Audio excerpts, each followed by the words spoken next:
Hi everyone, long time no see. I've been gone for quite a while. I have a huge announcement to make. As you probably already saw on the title and the thumbnail, we have a baby Pac-Man frog. I got him in more of a rescue situation. Right now he's in a temporary enclosure, but it is his day to eat, so it's actually a perfect opportunity to take him out, to feed him so you can get a better look at him and actually properly introduce them to you guys.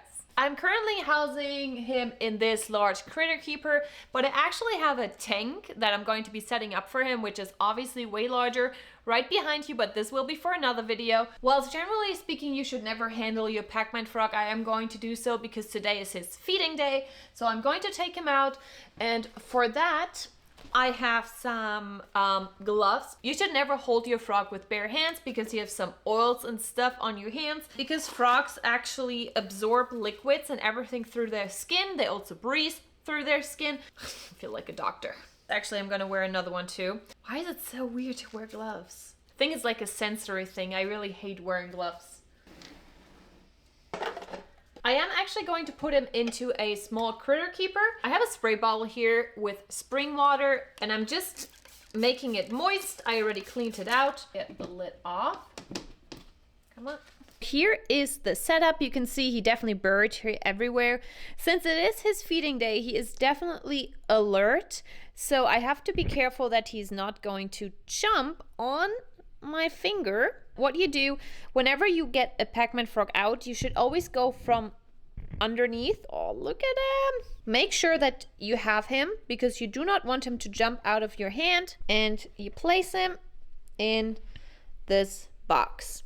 Obviously, he is not a happy camper right now, but he will be soon because I am actually going to give him some food, and I'm going to show you his colors pretty soon. I'm going to give him a little bath. Also, you can see my hands. This is actually, I think, a self-defense mechanism. He actually peed on my hands, and I think they do that when they're scared. So let me wash my hands actually and dry them off very well. On the way to get the bugs. Oh, hello. Hello, sir. Can I help you? Why are you so adorable? Well, we got the bugs. Actually, before I feed him, I am going to give him a bath. I have some spring water filled up here in this bottle. He hasn't pooped in 2 days, and the time before he ate 2 night crawlers, which is a huge meal for him. So I'll basically pour a little bit of water over him and let him sit in it to kind of like get the gut going. And he's hanging there, he's like, help. So the thing is with babies, you need to be more careful. This is why I'm also feeding him outside of his enclosure. Once he's getting older, you don't have to do that anymore, or obviously you can, but because I am using deep substrate, the chance of impaction is pretty high for babies, so I am deciding to feed him outside of his enclosure. Now I'm just going to pour some water over him. Oh, shed is already coming off. There we go. His colors are so gorgeous. When I got him, he weighed 10 grams, and now he is actually 17 grams, which is good. So he gained a little bit of weight, which I am pretty happy about. I'm going to show you what he does in like the 10 minutes. I'm going to do a little time lapse, and then we're going to pour the water out, and then we're going to feed him a nightcrawler. Why did I think my fingers were so small? There we go. While he's soaking, you can actually really tell his beautiful colors. Obviously, right now, he's a little stressed. Excuse me, sir. Could you please go to the potty? Yes, please do. He looks like he's ready to attack, which he's not, but still.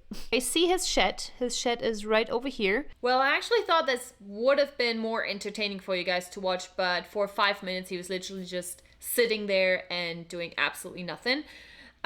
So I thought I'm just going to start picking out some worms. Ew. I don't really mind bugs at all. I was this weird kid back then, still, where I actually caught bugs and made them little homes. Okay, buggies. So here is one worm, and I'm going to rinse him off. I am going to feed him right now. I already dumped out the water, and now let's just...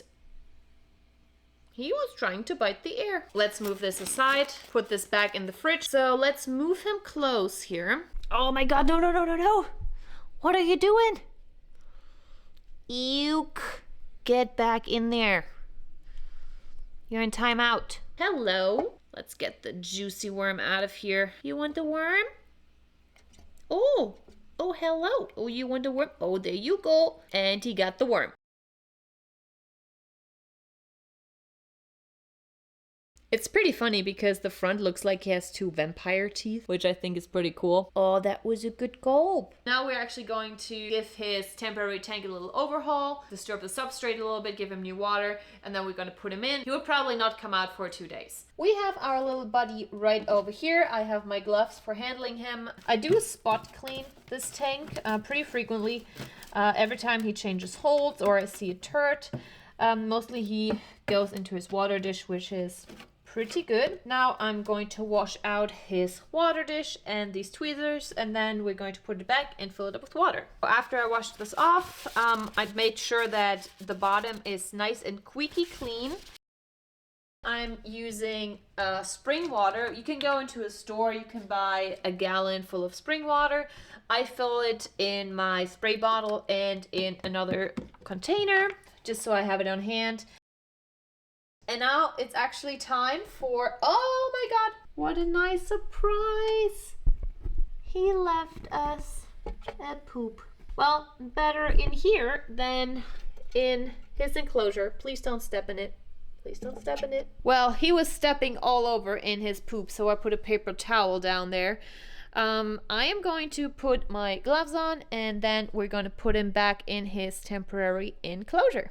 Let's get the glove back on, spritz some spring water on it. He's actually pretty jumpy, so yeah. I'm actually probably gonna lower this in here. Please don't bite my fingy.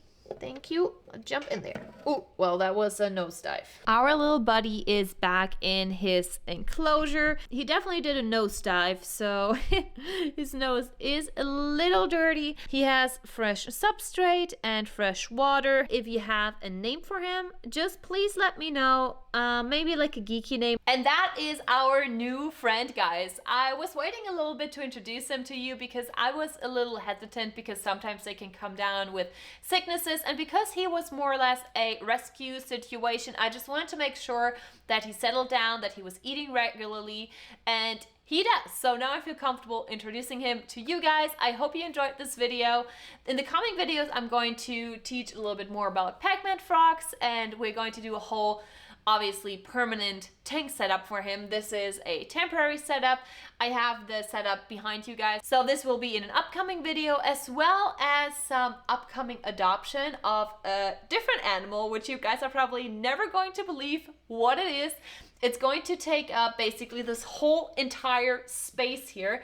And yeah, it is super exciting for me. It is an animal that I kept in the past. I'm gonna say that. People that know me probably have a hint. It's been so long ago, but I'm so excited.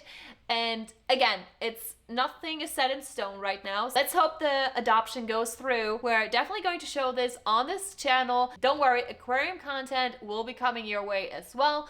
I just really like to share all of my animals with you guys. Hopefully in maybe a few weeks or maybe next week, we're going to be 1+ more adoption animal. I'm rambling. Thank you guys so much for watching, and I see you in the next one. Bye!